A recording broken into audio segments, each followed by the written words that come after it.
Hello everyone, कैसे हो आप सभी लोग। आई होप आप बहुत अच्छे होंगे और अच्छे से तैयारी भी चल रही होगी। सो आज हम करने वाले हैं मंथली एमसीक्यू सीरीज का part 11 for the month of October.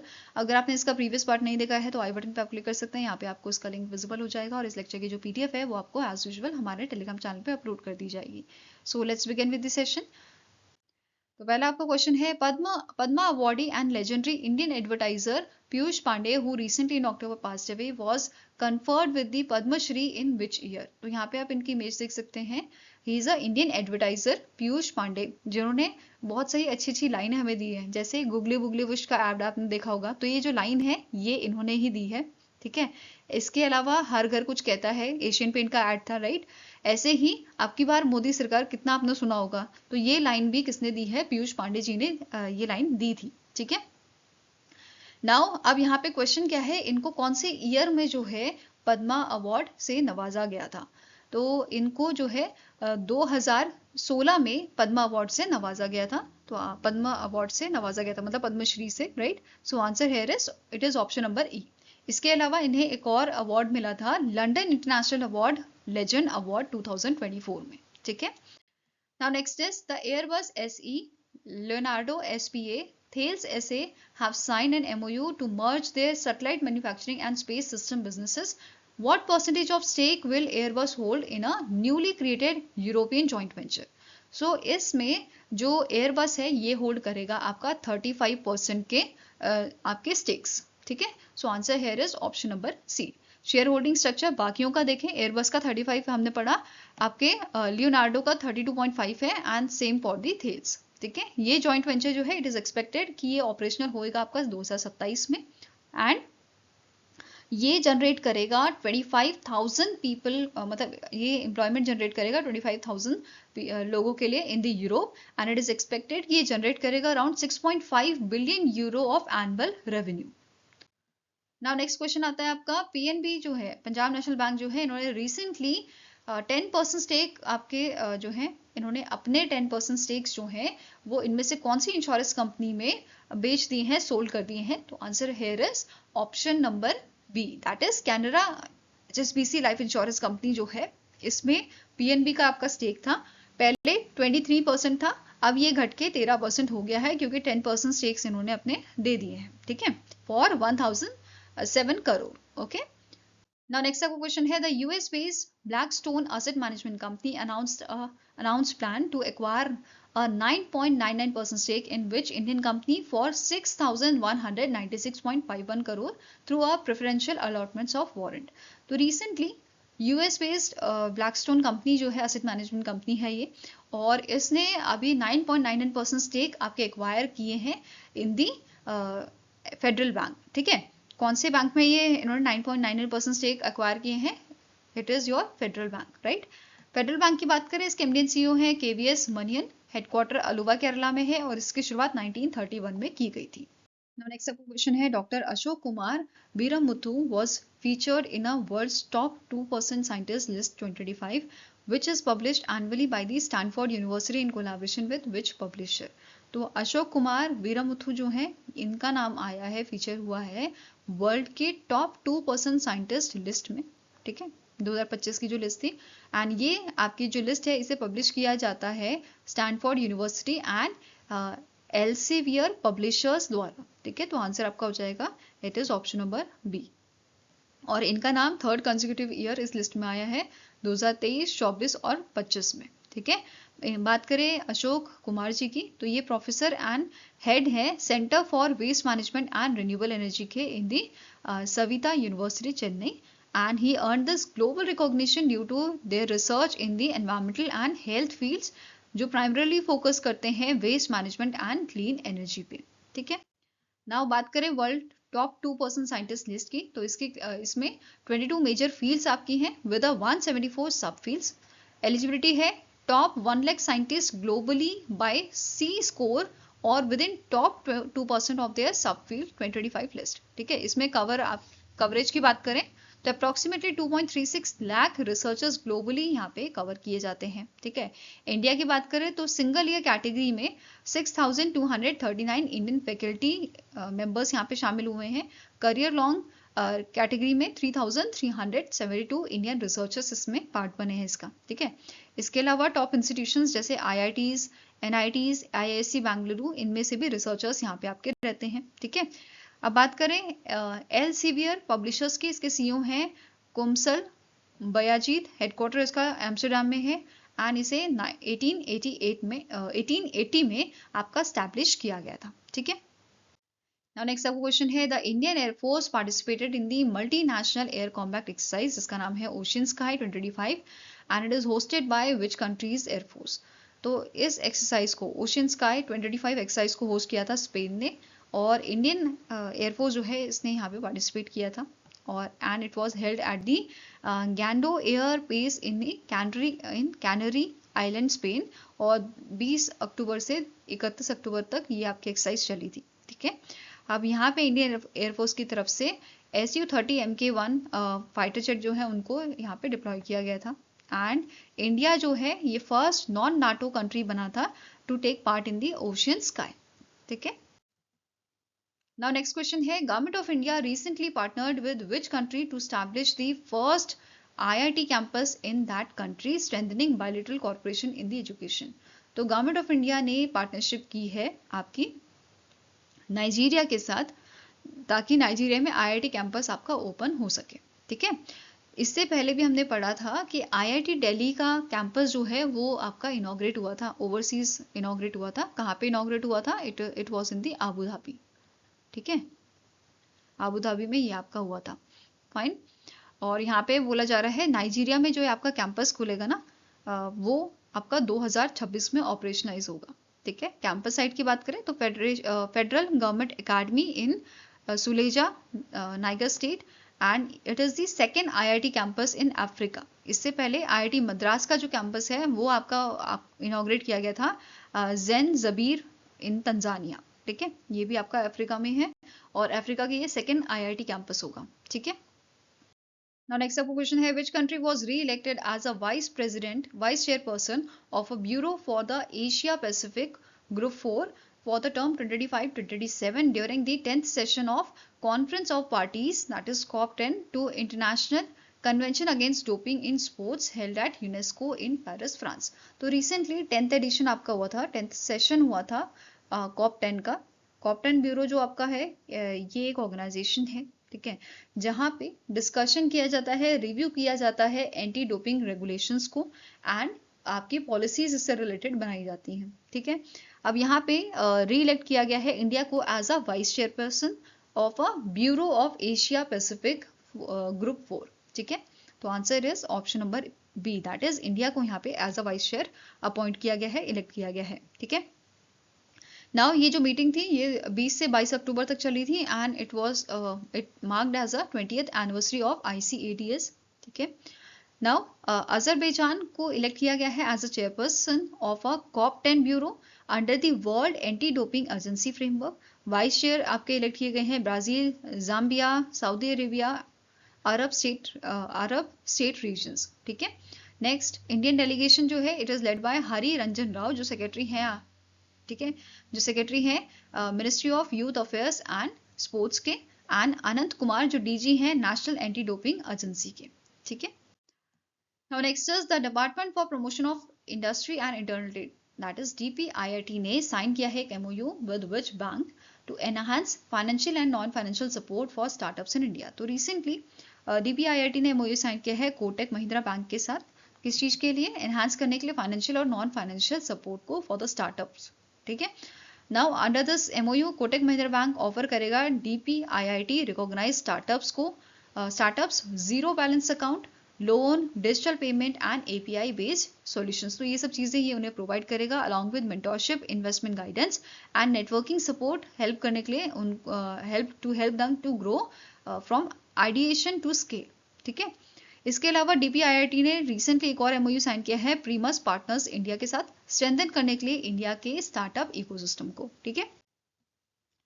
Now next news आपकी है, रिसेंटली हमारे जो डिफेंस मिनिस्टर हैं राजनाथ सिंह जी, इन्होंने रिलीज किया है डिफेंस प्रोक्योरमेंट मैनुअल 2025 का, जो 1 नवंबर से इफेक्ट में आ गया है। इसका एम है सिंप्लीफाई करना और रैशनलाइज करना रेवेन्यू प्रोक्योरमेंट प्रोसेस को फॉर द आर्म फोर्सेस, जिसमें Indian army, Indian navy, Indian air force आपके शामिल हैं। ठीक है, it is expected to enable revenue procurement of approximately 1 lakh crore by the Indian Army, Navy and Air Force for and other establishments under the Ministry of Defense. की changes यहाँ पे क्या किए गए हैं? That is request for proposal, पहली चीज आती है आपकी request for proposal जो issue किए गए थे up to 31 October 2025 and it is governed by the your Defense Procurement Manual 2009. ठीक है, अब यहाँ पे री इशू किया गया है इनको, जो आपके एप्लीकेबल हो रहे हैं 1 नवंबर, जो आपके एप्लीकेबल हो चुके हैं 1 नवंबर 2025 से। ठीक है, नाउ नेक्स्ट आता है relaxation in liquidity damages.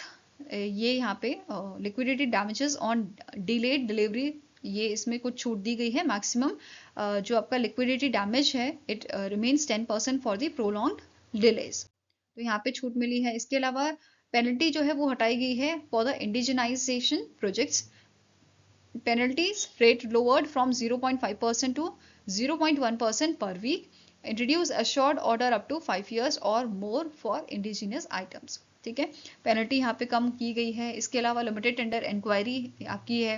It is allowed to procurement up to 50 lakh and beyond 50 lakh only exceptional cases यहाँ पे आपके रहेंगे। ठीक है, removal of NOC, no need for no objection certificate from Eastern While Ordinary Factory Board for external procurement।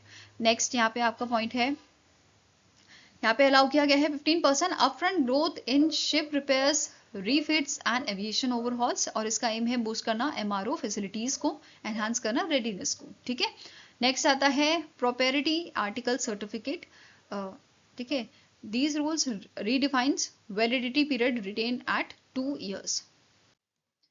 Now next आता है आपका defence acquisition council ने, नेक्स्ट न्यूज आपकी कि डिफेंस एक्विजिशन काउंसिल ने अप्रूव किया है 79,000 करोड़ का amount of a defence proposal, ठीक है, for Indian army, navy and air force. तो इंडियन आर्मी के लिए यहाँ पे इसके तहत आपका जो है प्रपोजल क्या है, Nag system, tracked mark second that is NAMIS, to destroy enemy tanks for fortifications, ground based mobile ELINTs जो हैं, ठीक है, वो आपके यहाँ पे रहेंगे। High mobility vehicles with cranes, ये इंडियन आर्मी के लिए है। ठीक है, इंडियन नेवी के लिए है landing platform docks, 30 mm naval surface guns, advance light weight torpedoes जो डेवलप किए जाएंगे by the DRDO for anti submarine warfare, electro optical infrared search and track system आपका शामिल है, smart ammunition for 76 mm super rapid gun mount, ये आपका Indian navy के लिए रहेगा।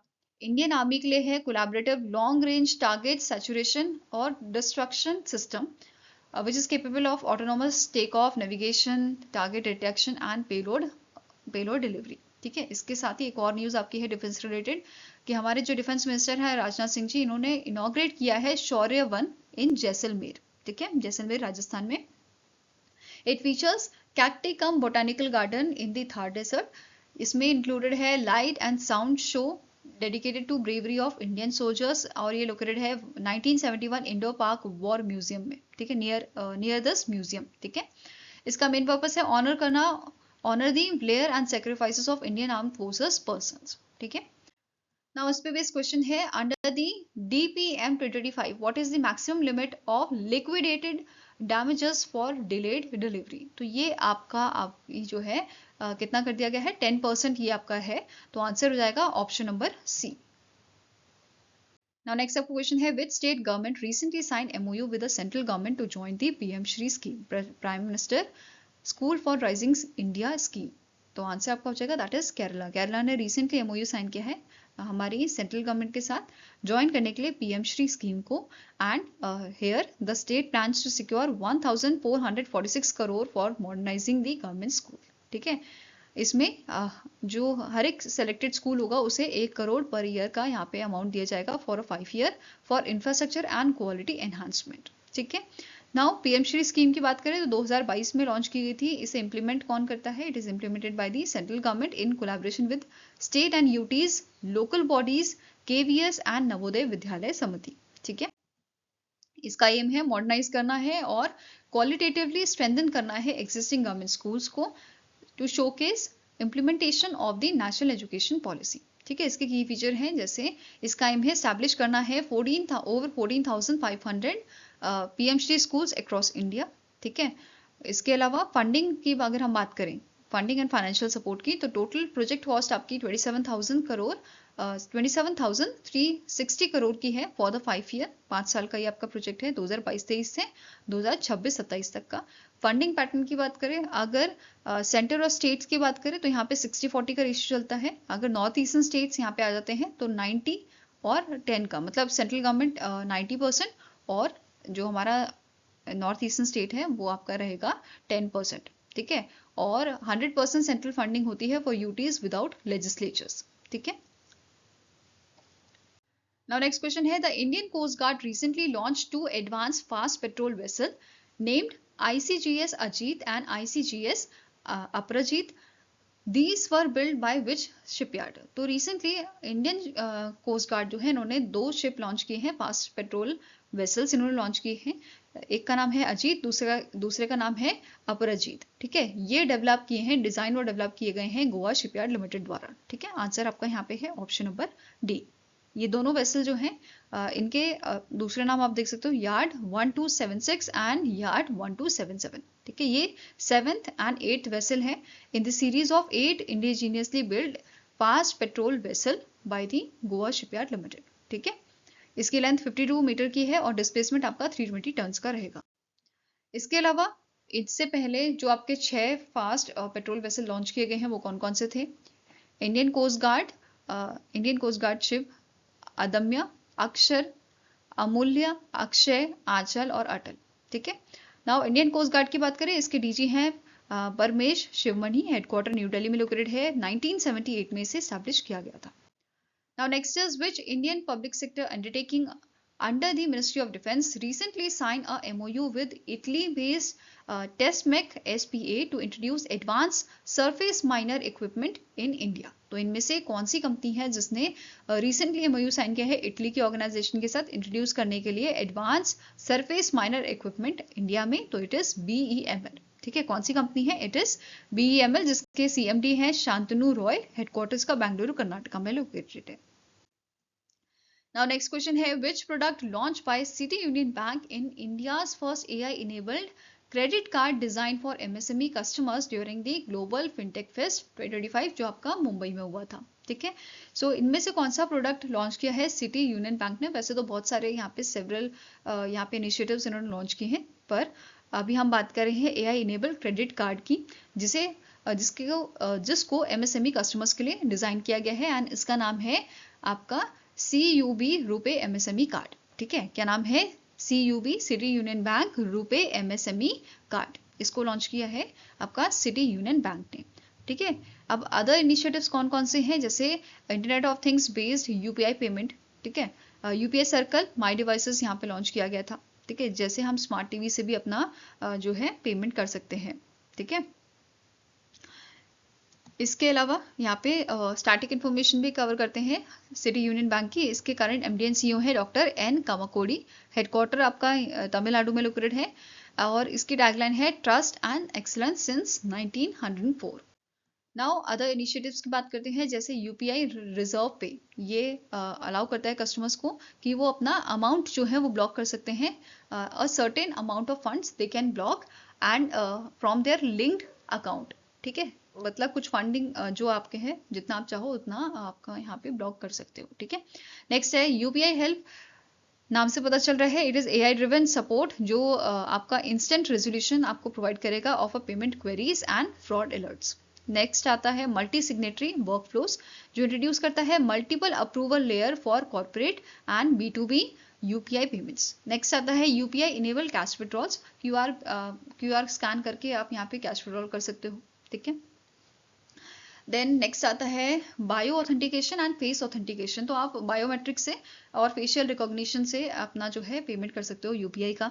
Then CUB depend credit line on UPI, ये integrate करता है प्री अप्रूव्ड क्रेडिट लाइन को directly into the UPI flow. ठीक है, नाउ नेक्स्ट आता है NTV flow, loan against mutual fund. तो यहाँ पे डिजिटाइज किया गया है और सिंप्लीफाई किया गया है प्रोसेस को कि आप म्यूचुअल फंड होल्डिंग्स से मतलब उनके अगेंस्ट में लोन ले सकते हो, ठीक है। नेक्स्ट है सीयूबी डिजायर, यहाँ पे लॉन्च किया गया है which is a systematic saving plan design for both CUB and non CUB customers, ठीक है। नेक्स्ट आता है सीयूबी रुपे एमएसएमई कार्ड, जिसके बारे में अभी हमने पढ़ा, एआई इनेबल्ड क्रेडिट कार्ड ये आपका है, ठीक है, for the MSMEs. Next is which international financial institution approved $280 million loan to Kerala to enhance its healthcare system? तो recently वर्ल्ड बैंक ने यहाँ पे अप्रूव किया है 280 मिलियन यूएस डॉलर का लोन केरला के लिए कि वो अपना हेल्थ केयर सिस्टम जो आपका है वो यहाँ पे उस पे काम कर सके, ठीक है। उसके लिए ये लॉन्च किया गया है। The loan approve to the Kerala under the Kerala health system improvement programme, and यहाँ पे ये जो अमाउंट है वो डिसबर्स कौन करेगा, IBRD, जो पार्ट है वर्ल्ड बैंक का, international bank for reconstruction and development. और इसका टेन्योर आपका रहेगा लोन का 25 ईयर्स का, 25 ईयर्स ऑफ मेच्योरिटी एंड 5 साल का ग्रेस पीरियड रहेगा। नेक्स्ट क्वेश्चन है the reserve bank of India has launch the 4th edition of global hackathon Harbinger 2025 innovation for transformation. What is the theme of this edition? इस बार का आपका theme क्या था, ठीक है। इस बार का आपका थीम था secure banking powered by identify integrity and inclusivity. Secure banking powered by identity integrity and inclusivity, this is the theme of 4th edition of Harbinger 2025 hackathon, ठीक है, जो आरबीआई की होती है, आरबीआई करवाता है इसको। नाउ अब जो ये आपकी हैकाथन थी इसमें पार्टिसिपेंट्स को इनवाइट किया गया था to create innovative solutions around 3 की प्रॉब्लम। कौन कौन सी आपकी प्रॉब्लम है? Tokenised KYC, offline central bank, digital currency and enhancing trust. तो इस पे बेस्ड आपका पूरा हैकाथन ये था, ठीक है। एलिजिबिलिटी क्या है? ओपन, मतलब या एलिजिबिलिटी यहाँ पे है कोई भी इंडिविजुअल, कोई भी टीम और entities from India and abroad इसमें पार्टिसिपेट कर सकते थे, और जो ये आपके पार्टिसिपेंट है इनकी एज 18 ईयर्स और अबव होनी चाहिए थी, ठीक है, ये क्राइटेरिया आपका था। प्राइजेस की बात करें तो जो विनर है उसके लिए 40 लाख का प्राइस था, जो रनर अप था उसका 20 लाख का, एंड स्पेशलाइज प्राइस 20 लाख का for the best all women team, ठीक है। अब यहाँ पे एक और चीज कि जो यहाँ पे जो शॉर्टलिस्टेड टीम थी उसको 5 लाख का अमाउंट यहाँ पे दिया जाएगा to build and demonstrate working prototypes. Now next question है the RBI has granted a special exemption to the Swami Investment Fund 1. What is the primary objective of the Swami Investment Fund 1? तो recently जो आपका RBI है, RBI ने स्वामी investment fund 1 जो है इसके लिए स्पेशल एग्जाम्पशन यहाँ पे दिया है, ग्रांट किया है, और इसका एम क्या है? प्रोवाइड करना debt financing for stalled and stress affordable and mid income housing projects, ठीक है। सो आंसर आपका हो जाएगा, it is option number B. और ये एग्जाम्पशन डिजाइन किया गया है ताकि जो हमारी रेगुलेटेड एंटिटीज हैं, बैंक्स हैं, जो हमारे एनबीएफसीज हैं, ठीक है, वो इन्वेस्ट करें इस फंड में, ठीक है। इसके अलावा यहाँ पे बात करें इस फंड की, तो ये स्पेशल विंडो है for the affordable and mid income housing investment fund, मतलब ये इसका फुल फॉर्म है special window for affordable and mid income housing investment fund 1, जिसे 2019 में लॉन्च किया गया था, और इसे मैनेज कौन करता है? आरबीआई की एसबीआई की subsidy SBI cap venture limited, ठीक है। इस एग्जाम्पशन से पहले इंडिविजुअल लिमिट जो आपकी थी, जैसे अ सिंगल रेगुलेटेड एंटिटी जो है वो इन्वेस्ट कर सकती थी only up to 10% of the fund corpus, ठीक है। एंड अब यहाँ पे और कलेक्टिव लिमिट जो आपकी थी, all regulated entities together could invest up to 20% of the funds corpus, ठीक है।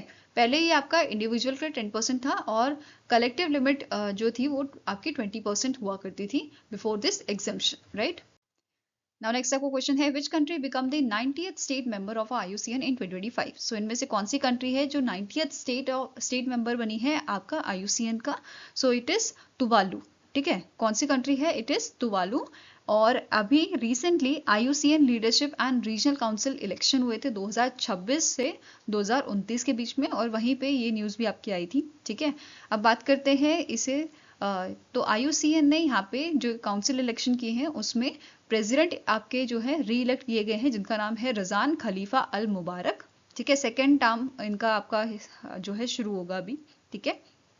देन बात करें south and east Asia councillors की, तो इसमें लीमा रोसलिंड फ्रॉम इंडिया, रोशनी अधिकारी पाठक फ्रॉम नेपाल, देन आपका अशूरियो आशिरो याशिनाका from Japan, Yenfing Gua from China and Amran Hamzah from Malaysia जो है इनको सेलेक्ट किया गया है as a south and east Asia councillors.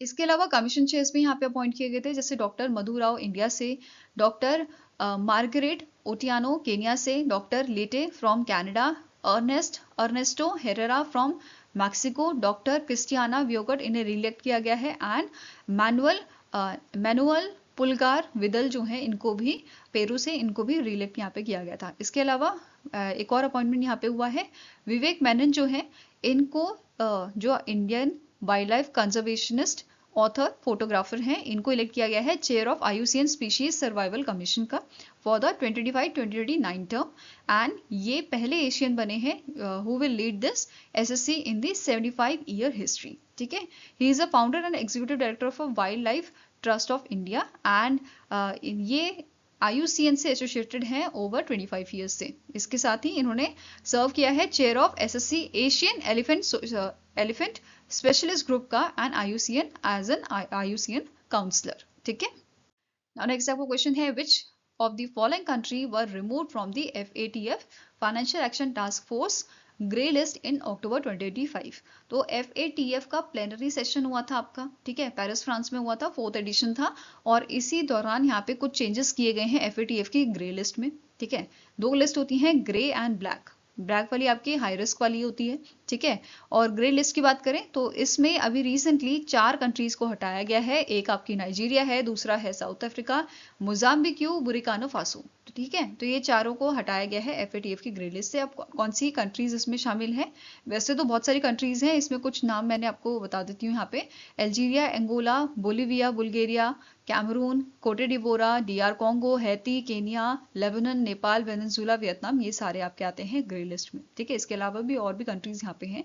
अब बात करिए अगर ब्लैक लिस्ट की, जिसमें हाई रिस्क वाली होती है कंट्रीज, जैसे नॉर्थ कोरिया हो गया, ईरान एंड म्यांमार, ये आपकी ब्लैक लिस्ट में आती है। ठीक है, इसके अलावा रशिया को यहाँ पे बहुत टाइम से सस्पेंड किया गया है FATF में, और अभी भी ये चीज कंटिन्यू की गई है, इसमें कोई चेंजेस नहीं किए गए हैं। ठीक है, नाउ बात करते हैं इस प्लेनरी सेशन की।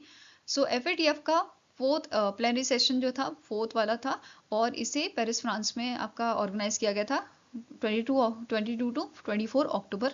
ठीक है, एंड ये आपका जो है प्लेनरी सेशन किया गया था Mexican presidency of Elisa de Anda मेड्राजा।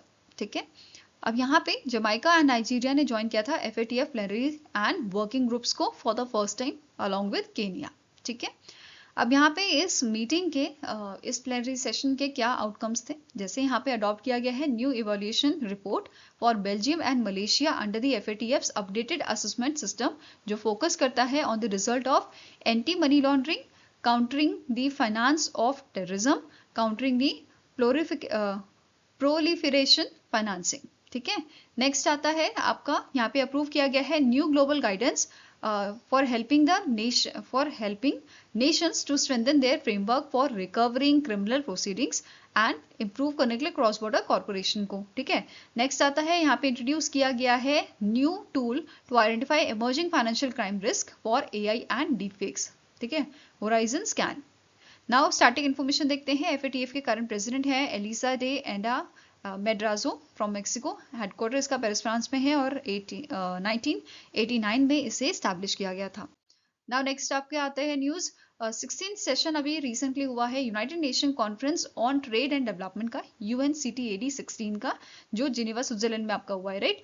इसका थीम क्या है, shaping the future driving economic transformation for equitable and inclusive and sustainable development. ठीक है, प्रेसिडेंट यहाँ पे कौन थे 16th सेशन के, इनका नाम है गाय परमेलिन फ्रॉम स्विट्जरलैंड, और इंडिया को यहाँ पे रिप्रेजेंट किया था हमारे यूनियन मिनिस्टर पीयूष गोयल जी ने। ठीक है, साथ में ही इस सेशन में अडॉप्ट किया गया है आपका एक फोरम यहाँ पे जो है लॉन्च किया गया है, जिसका नाम है सेविला फोरम ऑन डेब्ट।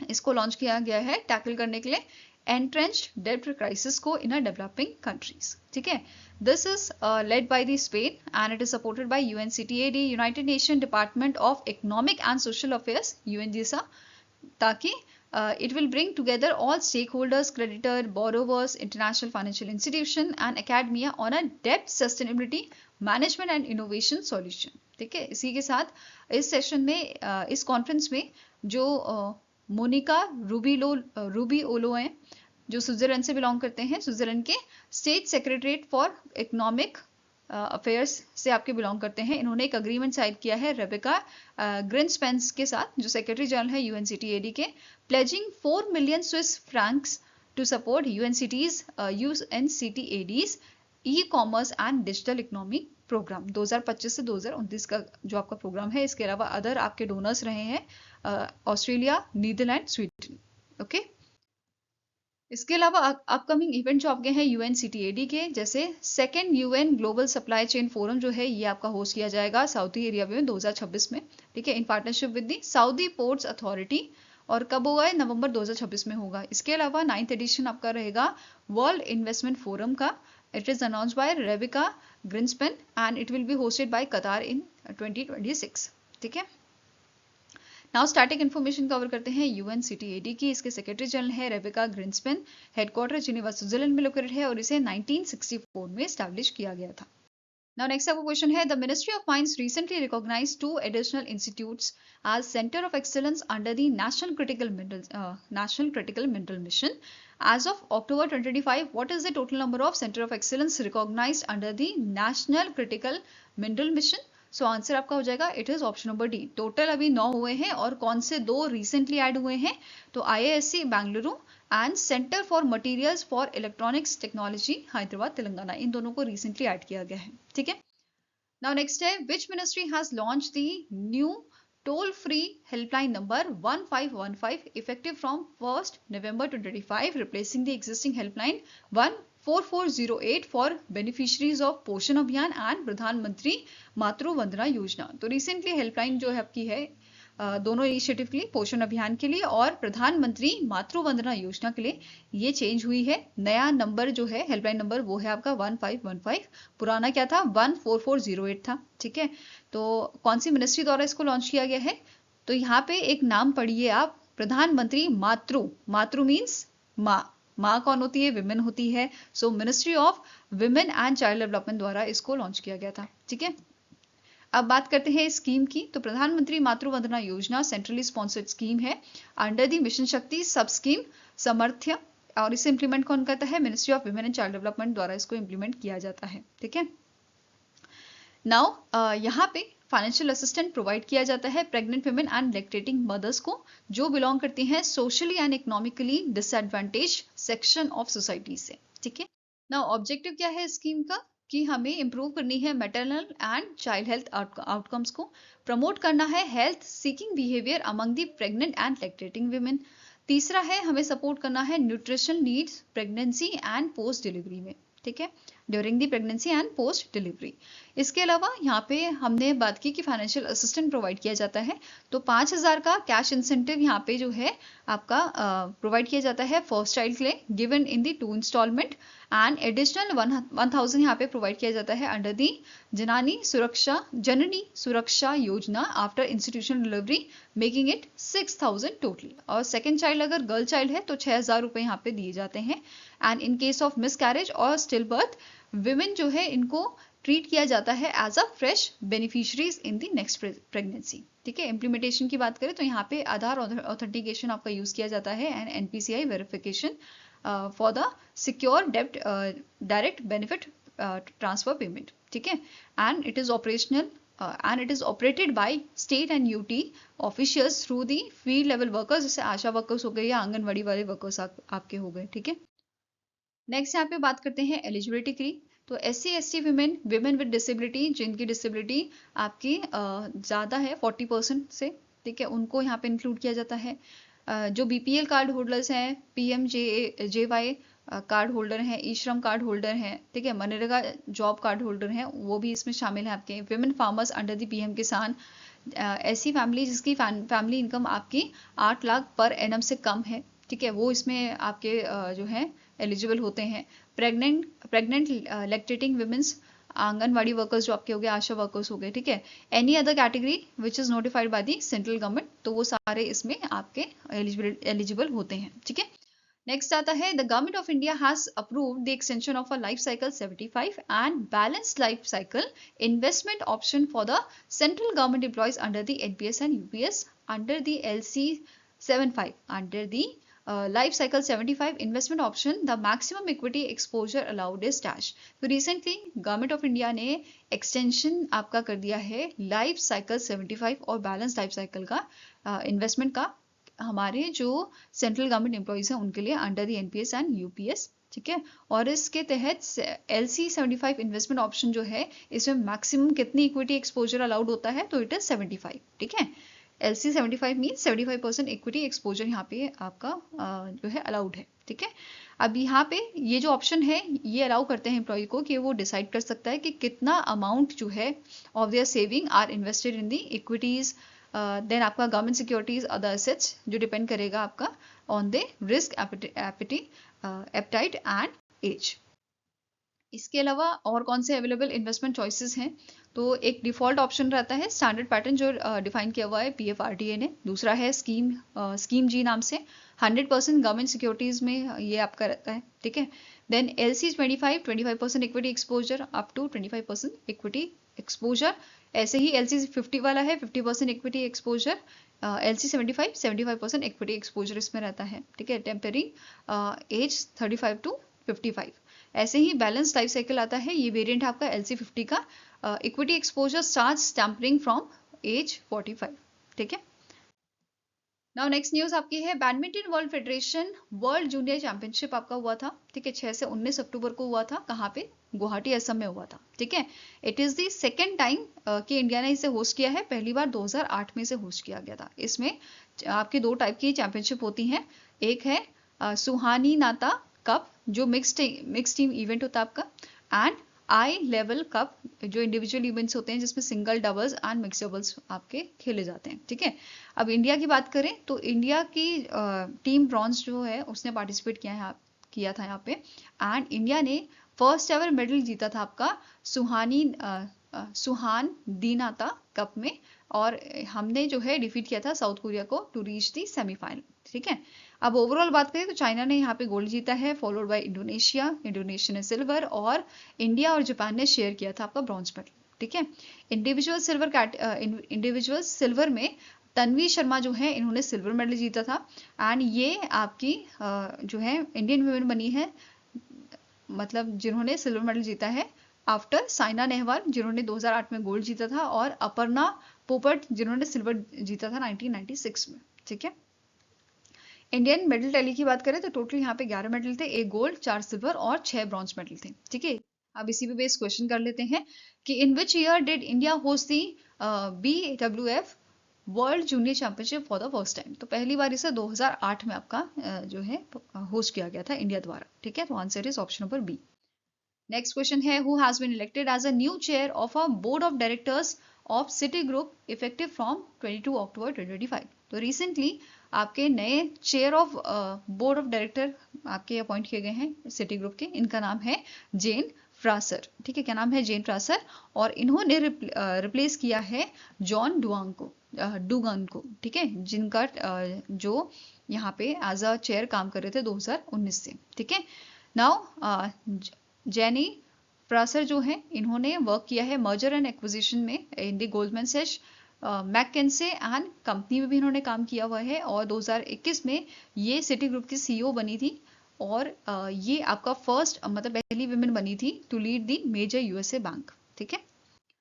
नेक्स्ट क्वेश्चन है, the reserve bank of India approved the reappointment of which veteran bureaucrat as the part time chairman of Kotak Mahindra bank effective from 1 January 2026। तो रिसेंटली आरबीआई ने रीअपॉइंट किया है CS रंजन को कि as a part time chairman of Kotak Mahindra bank, ठीक है। अब इनका टर्न्योर जो है 1 जनवरी 2026 से शुरू होगा और 21 अक्टूबर 2027 तक चलेगा, ठीक है। अब बात करें यहाँ पे स्टैटिक इन्फॉर्मेशन की, तो कोटक महिंद्रा बैंक के सीईओ कौन है, अशोक वासवानी। स्टैब्लिश इसे किया गया था 21 नवंबर 1985 को, हेडक्वार्टर आपका मुंबई महाराष्ट्र में लोकेटेड है। नाउ अब बात करेंगे नेशनल और इंटरनेशनल डेज की। पहला है यूनाइटेड नेशन डे जो 24 अक्टूबर को आपको ऑब्जर्व किया जाता है और इसका थीम था एजुकेशन शेप्स द फ्यूचर। ठीक है, इस बार हमने 80th एनिवर्सरी इसकी ऑब्जर्व की थी और 80th एनिवर्सरी की थीम थी united nation at 80 building our future together. ठीक है, इसके साथ ही इंडिया में भी आपका इवेंट हुआ था। मिनिस्ट्री ऑफ एक्सटर्नल अफेयर्स ने रिलीज किया था commemorative postal stamp to mark the 80th anniversary of United nation at the event which is jointly organised by Ministry of External Affairs and Indian Post. ठीक है, यहाँ पे nation wide मतलब जो stamp है वो सिलेक्ट किया गया था। कैसे सिलेक्ट किया गया था? आपका कंपटीशन यहाँ पे हुआ था जिसमें 7.4 लाख एंट्रीज आपकी हुई थी। ठीक है, फॉर द कॉमरेटिव स्टैंप। और ये विनिंग डिजाइन आपका जो है सिलेक्ट किया किसका है? श्रेष्ठा मजुमदार का जो इनका आर्टवर्क था इसको सिलेक्ट किया गया था और ये विनर बनी थी यहाँ पे to feature on a stamp. मतलब इनका जो आपका आर्ट था वो फीचर किया जाएगा इस स्टैम्प में। Other designers are Anshika Jain and Ruli Sharma जिनका डिजाइन अपीयर होगा first day of cover and brochure में। ठीक है, और इसका कंपटीशन का थीम क्या था? मतलब ये किस पे फोकस था? It is focused on global peace, corporation and India's role in multilateralism and इसका मोटो है बिल्डिंग आवर फ्यूचर्स टुगेदर। ठीक है, नाउ नेक्स्ट आता है raising day of ITBP. ITBP का रेजिंग डे आपका 24 अक्टूबर को होता है एंड इस बार हमने 64th रेजिंग डे सेलिब्रेशन इसका किया था। ठीक है, आईटीबीपी के कारण डीजी आपके हैं प्रवीण कुमार, ये भी कुछ टाइम पहले ही अपॉइंट हुए थे। आईटीबीपी का हेडक्वार्टर आपका न्यू दिल्ली में लोकेटेड है और इसे 1962 में स्टैब्लिश किया गया था। ठीक है, नेक्स्ट आता है global media and information literacy week जो 24 से 31 अक्टूबर को ऑब्जर्व किया गया था और इसका पहला एडिशन 2012 में ऑब्जर्व किया था। 2025 का आपका थीम था minds over AI artificial intelligence MIL इन डिजिटल स्पेसेस। ठीक है, नेक्स्ट आता है वर्ल्ड पोलियो डे 24 अक्टूबर को ऑब्जर्व किया जाता है। इसका थीम था and polio every child every vaccine everywhere. ठीक है, आपको नोट करना है इंडिया को डिक्लेयर किया गया था 2014 में as a polio free country. ठीक है, by the WHO। Polio free regions की बात करें तो यूरोपियन रीजन जो है ये पोलियो फ्री रीजन है और इसे 2002 में आपका अनाउंस किया गया था, डिक्लेयर किया गया था एज अ पोलियो फ्री। ठीक है, नेक्स्ट आता है डिसआर्मामेंट वीक 24 से 30 अक्टूबर को ऑब्जर्व किया जाता है एंड इसे United nation office for डिसआर्मामेंट affair द्वारा ऑर्गेनाइज किया गया था। ठीक है, इसके under secretary general and high representatives for डिसआर्मामेंट affairs कौन है? इनका नाम है Izumi नाकामित्सु from Japan, headquarter New York में लोकेटेड है और इसे 1998 में एस्टैब्लिश किया गया था। नाउ इसके अलावा अदर न्यूज देख लेते हैं। रिसेंटली नासा ने कंफर्म किया है new QAC moon of earth जिसका नाम है एस्टेरॉइड 2025 PN7। ठीक है, इसे डिस्कवर किया गया है panoramic survey telescope and rapid response system 1 द्वारा। मतलब इस टेलीस्कोप द्वारा इसको आपका यहाँ पे डिस्कवर किया गया था एट द यूनिवर्सिटी ऑफ हवाई। ठीक है, ये ऑर्बिट करता है सन को अलोंग साइड अर्थ एंड इसका एस्टिमेटेड साइज आपका 18 से 36 मीटर का है। इट हैज बीन अ को ऑर्बिटल पाथ सिंस 1960 एंड ये आपका ऐसे ही रहेगा अंटिल 2083, ऐसे यहाँ पे मेंशन किया गया है। ठीक है, नेक्स्ट आता है India Bhutan border management and security meeting आपकी हुई थी भूटान में, थिम्फू भूटान में, और उसका 14th एडिशन यहाँ पे हुआ था। ठीक है, इसके अलावा इंडिया को यहाँ पे लीड किया था, इंडिया के डेलीगेशन को लीड किया था राजेंद्र कुमार ने जो सेक्रेटरी हैं डिपार्टमेंट ऑफ बॉर्डर मैनेजमेंट के एंड भूटान की तरफ से सोनम वांग्याल जो हैं वो इसमें शामिल हुए थे। ठीक है, ऑब्जेक्चरी की बात करें तो रिसेंटली थाईलैंड की क्वीन मदर सिरिकित किति याकरा रिसेंटली इनका जो है डेथ हुआ है और 12 अगस्त को, ठीक है, हर बर्थडे 12 अगस्त को इनका बर्थडे होता है जो सेलिब्रेट किया जाता है as a mother's day in Thailand. ठीक है, आई होप गाइस आपको ये वीडियो पसंद आया हो। पसंद आया तो लाइक एंड शेयर जरूर कीजिएगा और हमारे साथ जुड़ने के लिए हमारे चैनल को सब्सक्राइब कीजिएगा। अगर आपकी कोई सजेशन है तो आप हमें मेल कर सकते हो benchmarkstudy007@gmail.com पे या फिर आप हमें कमेंट सेक्शन में भी लिख सकते हैं। तो मिलेंगे से नेक्स्ट वीडियो के साथ। Till then take care, have a nice day and all the best for your preparations.